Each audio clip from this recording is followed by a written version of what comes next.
Alors, bonsoir tout le monde.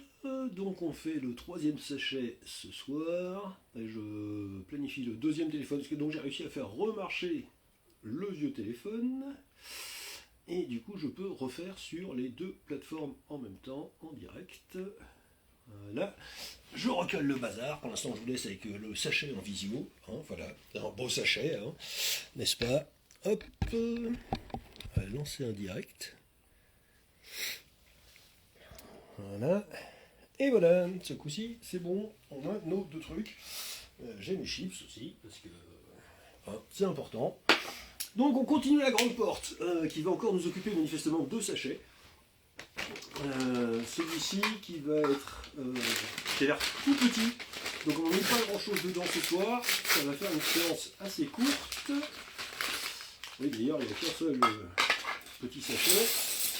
Voilà. Hop. Bon, si Benoît regarde, on va essayer de rapprocher un peu le truc histoire de voir qui est là, qui dit des trucs. Merci Apo. Et, donc là, j'arrive globalement à lire quand vous faites des commentaires. Voilà. Parce que jusque là, c'était mort.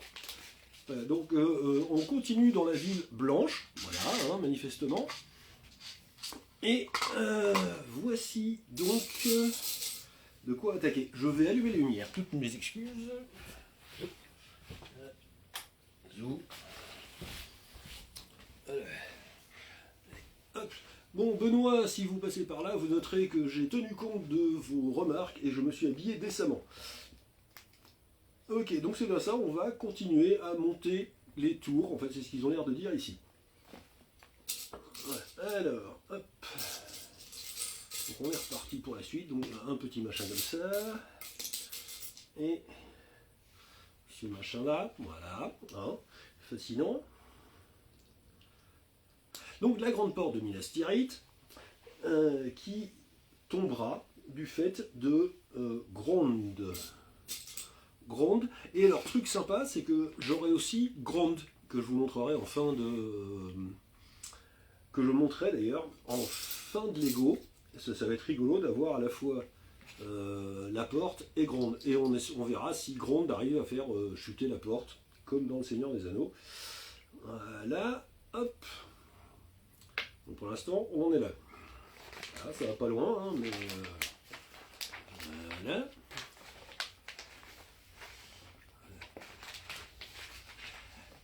Donc n'hésitez pas, hein, parce que pendant ce temps-là, je peux taper la discute. Globalement, quand je suis pas trop concentré à chercher des machins, n'hésitez pas, si vous avez des questions sur Tolkien, le Seigneur des Anneaux, ou les parties les plus anciennes, n'hésitez pas, hein, comme j'aime bien le truc, j'ai un petit peu de... Ah oui d'accord, donc là c'est que ça en fait. Ok, donc là, voilà. Il y avait dans les trucs qui m'ont agacé dans le Seigneur des Anneaux. Bon, agacé, un petit peu, hein, parce que je l'ai quand même vu 20 fois, donc en version longue. Sinon, si on cumule les versions longues et courtes, je l'ai vu 20 fois. Bon, c'est que donc globalement j'aime bien le machin. Hein. Néanmoins, il y a des petits trucs qui m'ont un tout petit poil agacé. Alors, attristé, par exemple, le fait que l'on ne voit pas Tom Bombadil. Donc on continue à monter le bazar. Mais je peux comprendre. Parce que Peter Jackson expliquait qu'en fait il n'arrivait pas à conceptualiser comment rendre Tom Bombadil, qui est très très poétique, dans l'ambiance générale du film. Ça, ok. Soit. Euh, mais, dans les trucs qui sont un tantinet agaçants, hein, on a par exemple la personne de Aragorn. Voilà. Cheers. Hein. Donc alors, ce soir, nous accompagnons ce truc par un Airstone. Airstone, c'est un single malt écossais des Lowlands. Donc c'est le sud de l'Écosse. Très équilibré, c'est le 10 ans Sea Cask. Très doux, très rond. Mm. Si vous cherchez un whisky vraiment agréable, vraiment rond au palais, je vous le conseille. Il n'est pas du tout tourbé. Franchement, il est très très sympa. Alors, j'aime bien les tourbés aussi, mais voilà. chacun peut comme ça trouver des whisky à son goût. Donc, Aragorn, disais-je, avant de m'interrompre moi-même malgré mes remarques réitérées, dans le film, on a un peu l'impression qu'il est présenté, oui, alors je suis le roi, mais peut-être pas trop, parce que je sais pas trop, peut-être, machin, il fait des allers-retours, il se pose des questions. Non, non, les questions, il se les a peut-être posées 80 ans plus tôt, mais au moment du film, en fait, il se pose plus de questions du tout. Hein, au moment du film, il est le roi, il le sait, il n'a aucun doute à ce sujet. Et voilà, donc je ne sais pas où Peter Jackson est allé chercher cette histoire de gros doute d'Aragorn, parce que ça, c'est de la couille en fait. Peut-être qu'il a voulu mettre, il s'est dit, ouais, je vais mettre un suspense, tout ça. Je ne sais pas où il a trouvé un suspense là-dedans, quoi. Enfin bon. 1, 2, 3, 4, 5, 6, 7, 8, 9 et 10. D'ailleurs, pareil, toujours sur Aragorn, quand Aragorn va dans le passage sous la montagne pour récupérer l'armée des morts, bon, on a l'impression qu'il emporte l'armée des morts parce qu'il a la plus grosse épée. Mais en fait, pas du tout. Il emporte l'armée des morts parce qu'il est le roi, point barre. C'est tout, il est le roi, de droit divin. L'armée des morts le sait, et c'est pour ça qu'elle le suit, pas parce qu'il a la plus grosse épée, machin. Voilà, ça c'est absolument idiot comme truc. Alors peut-être que Peter Jackson comprend pas trop le principe du roi de droit divin. Après tout, on ne peut pas lui reprocher, hein, mais voilà, ça m'a un peu agacé. Aussi, pareil, quand il rencontre la bouche de Sauron, donc devant la porte noire à la toute fin du film, donc la bouche de Sauron, aussi dégoûtante soit-elle, est un émissaire. Bon, mais on ne bute pas un émissaire, même si on en a très envie. Et en particulier, le roi absolument parfait qui est en train d'arriver ne bute pas un émissaire. Jamais. Oui, c'est pas du tout possible. Donc quand Aragorn fait ce que le commun aurait peut-être voulu faire, et bien ça, ce n'est pas un comportement de roi. Voilà. Donc ça m'a agacé. Voilà, donc on continue à mettre... Voilà. Ce qui est excellent, c'est qu'en fait, on a au moins 3 manières différentes de faire monter la tour. C'est rigolo, hein? Voilà. Et on continue. Sachant en fait, tout ce que je fais là, il faudra que je le refasse. Voilà. Bon, donc pour ceux qui arrivent en cours de truc, c'est pas vous n'aurez pas manqué grand-chose. Hein. Donc je suis un peu trop loin pour cliquer sur faire coucou. Mais le cœur y est. William, à ta santé. Alors, l'Armagnac, pourquoi pas, mais je ne connais pas du tout les Armagnacs. Donc si un jour tu veux m'apprendre, ce sera avec plaisir. Par contre, je connais très bien les whisky. Voilà, donc je suis tout à fait prêt pour un échange d'informations sur le sujet. Voilà, hop. Hop.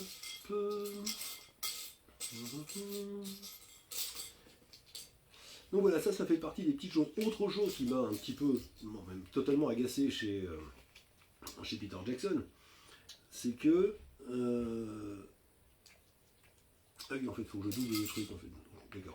Là, il m'en faut. Voilà. Quand on voit Faramir, donc dans le film, Faramir, pour ceux qui n'ont vu que le film, Faramir, quand il voit l'anneau arriver à sa portée, il hésite, va, vient, tout ça, est-ce que je le prends, tout. Une chance pour Faramir, capitaine du Gondor, de montrer sa valeur, tout ça. Sauf qu'en fait, quand on lit Tolkien, c'est pas du tout ça qui se passe. Faramir le refuse d'office. Pas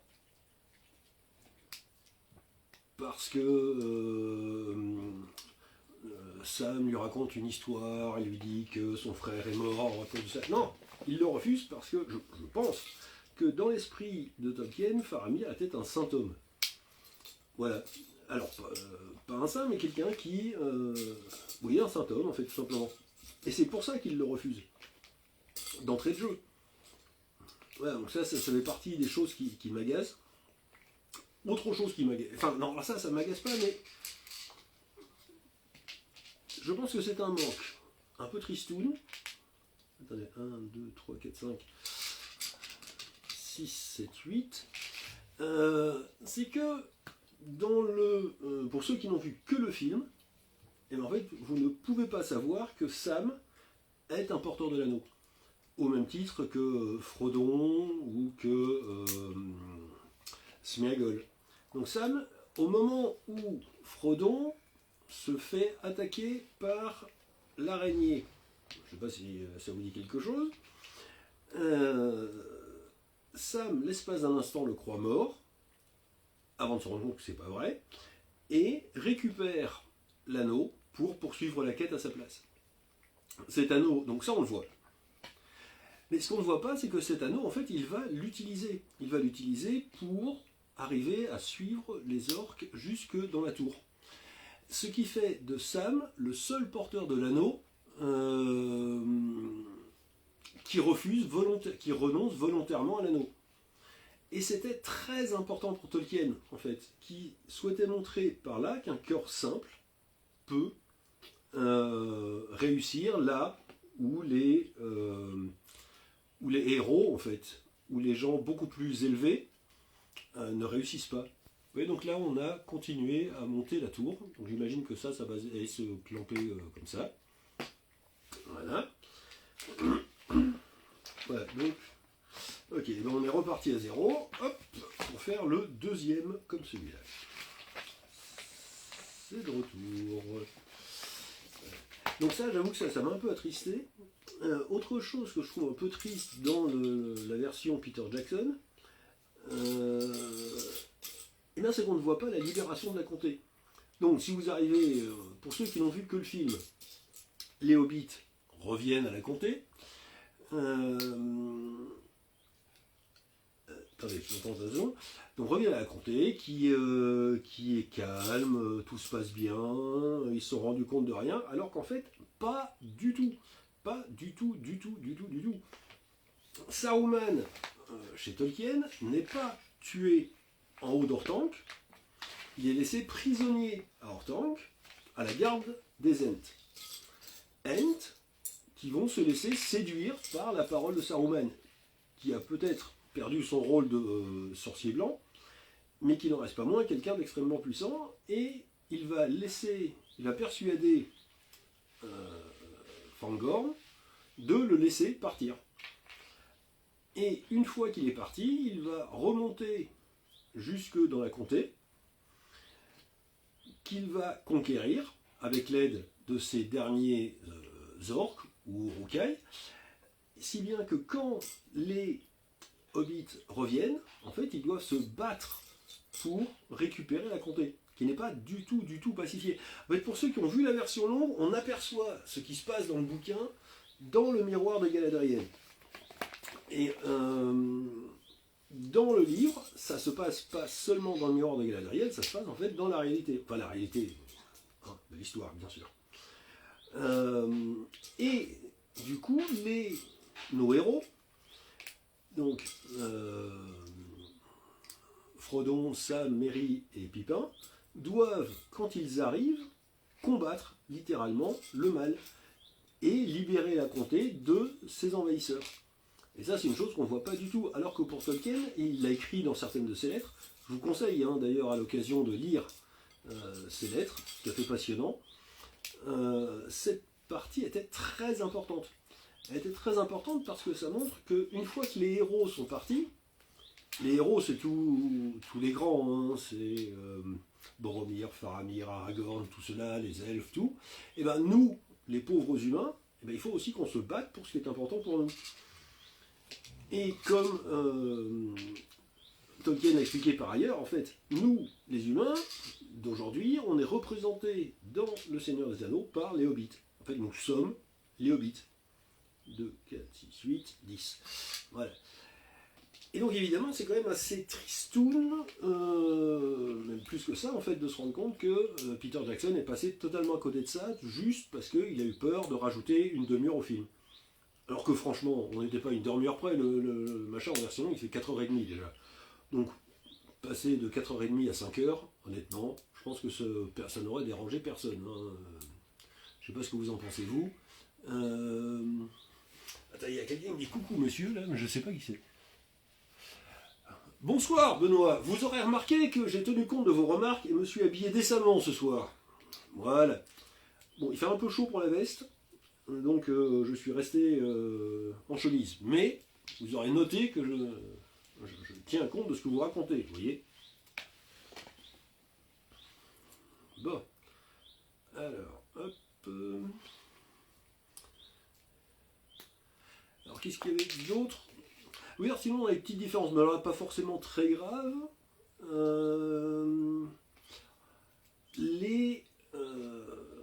L'armée des ombres n'arrive jamais, jamais, dans le champ du Pélénor, contrairement à ce qui est montré dans le film. Alors, la séquence dans le film est absolument géniale. Hein. Mais en fait, l'armée des ombres permet de battre les pirates, et ce sont en fait des gens du Gondor qui montent dans les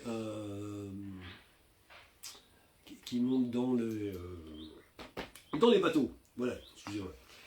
En fait, j'essaye en même temps de lire ce que vous racontez, mais du coup, c'est un peu compliqué. C'est bien, je vous ai appris quelque chose. N'est-ce pas, Benoît? Oui, eh ben écoute, je descendrai en Vendée. Ouais. Oui, la référence à Simon sur le chemin de la Croix est tout à fait exacte.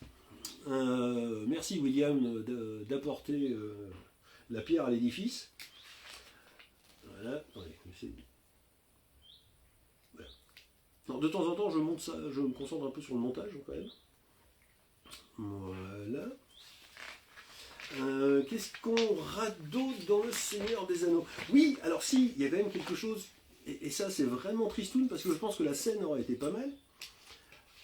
Au moment où, entre l'arrivée de Gandalf et Peregrine Took à Minas Tirith et le début de la bataille, il y a toutes les troupes de renfort qui arrivent, et on se rend compte qu'en fait, le Gondor est, chez Tolkien en tous les cas, conçu de manière assez féodale.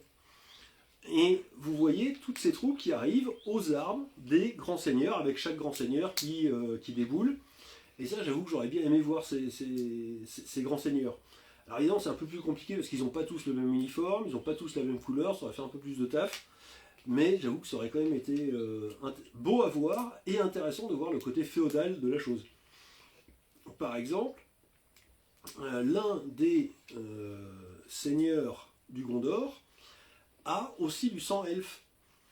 Et c'est un des... enfin, dit-on.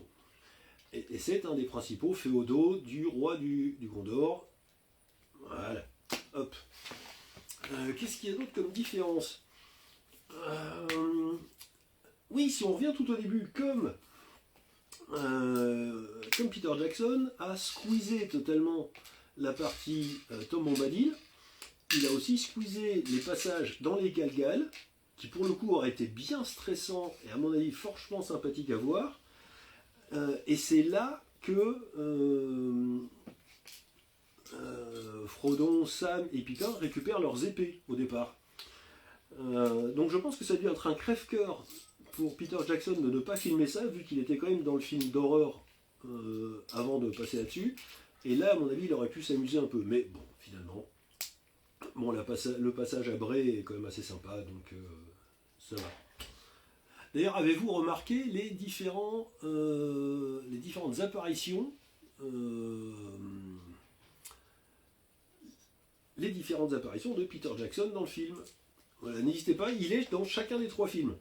Donc si vous ne l'avez pas vu, n'hésitez pas à aller revoir les films. Et bon, quand on sait, on ne peut pas le rater. Hein. Franchement, ça fait partie des easter eggs assez intéressants. Voilà. Hop. Bon, sinon, il y a des personnages qui sont là, mais qui passent un peu inaperçus. Là, vous avez Gil Galahad, qui était le grand patron des elfes. Alors, attendez, hop, on met dans le bon sens. C'était le dernier grand roi des Noldor à l'est de la Terre du Milieu. Voilà. Là, donc j'ai mes deux bouts de tour. Voilà, donc on le voit un petit peu au tout début dans l'intro. C'est lui qui reçoit un des 3 anneaux. On voit Galadriel qu'on revoit après. On voit Gil-galad et on le revoit un tout petit peu dans la guerre qui est évoquée au pied. Pardon, je me concentre un instant parce que. Ah oui, ok, il faut que je ressors. Voilà. Au pied de la montagne du destin, mais finalement pas énormément. Voilà. Donc ça, on peut toujours le regretter un petit poil.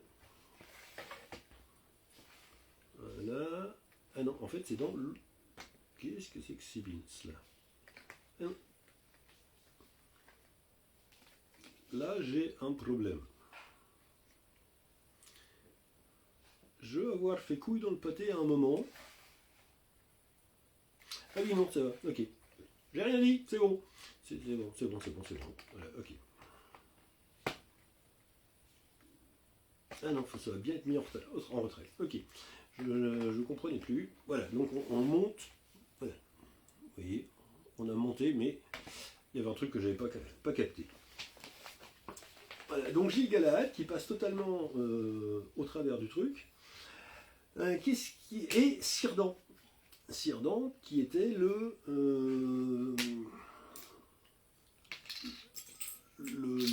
patron, le grand constructeur de navires, les seuls navires qui pouvaient rejoindre en fait Valinor. Et alors lui, on l'entreaperçoit au tout début aussi, en train de recevoir son anneau, un anneau qu'il donnera à Gandalf, quand Gandalf arrivera sur la Terre du Milieu. De la même manière que Elrond héritera de l'anneau de Gil-galad quand Gil-galad meurt. Il y a Benoît qui m'a encore dit un truc. Bon, je reviendrai sûrement plus tard. Au revoir. Ok, bah ça. Salut Benoît, à la prochaine. Voilà. Maintenant, je suis complètement paumé dans mon truc. Voilà. 1, 2, 3, 4. Voilà, donc ceux-là. Il y a d'autres personnages qui manquent. Alors, Elrohir et Eladan, les 2 fils d'Elrond, qui apparaissent dans le livre. Et alors qu'on ne retrouve pas effectivement dans le Seigneur des Anneaux, le film, mais par contre qu'on va retrouver dans un petit fan movie que je vous conseille vivement et qui s'appelle Born of Hope. Born of Hope, ça se passe 80 ans avant le Seigneur des Anneaux, et en fait ça raconte la naissance d'Aragorn. C'est un fan movie franchement de très grande qualité. On le trouve sur YouTube, il n'a jamais été mis en DVD, donc c'est gratos, mais cherchez-le, Born of Hope. Et là donc notamment on voit Eladan et Elrohir, qu'on avait totalement squeezé dans le film. Autre elfe qui n'est pas dans le film, et ce qui est regrettable, c'est... qu'est-ce qu'il me fait là? Ah oui, voilà, ok, d'accord, compris. Ça y est, j'ai un trou. Glorfindel. Glorfindel qui est l'un des tout grands elfes. Il est remplacé, donc dans le livre, en fait, c'est lui qui va chercher Frodon quand il est blessé, après avoir été blessé par la lame de Morgul. Voilà, et donc c'est lui qui galope, etc., etc. Et on le revoit de nouveau à la fin. Il est avec Eladan et Elrohir quand ils apportent l'épée à Aragorn. Parce qu'en fait c'est eux qui font ça et pas la douce d'Aragorn. Voilà, aussi petite différence. Voilà. Alors je sais pas pourquoi ils me font ça là. Voilà, hop. J'ai l'impression que le sommet des tours est amovible en fait. Voilà, donc ça en fait encore partie de gens qui ont disparu au montage, et ce que je trouve franchement dommage. Voilà. Hop. Et du coup, on arrive au bout là gentiment. Donc comment ça marche ça?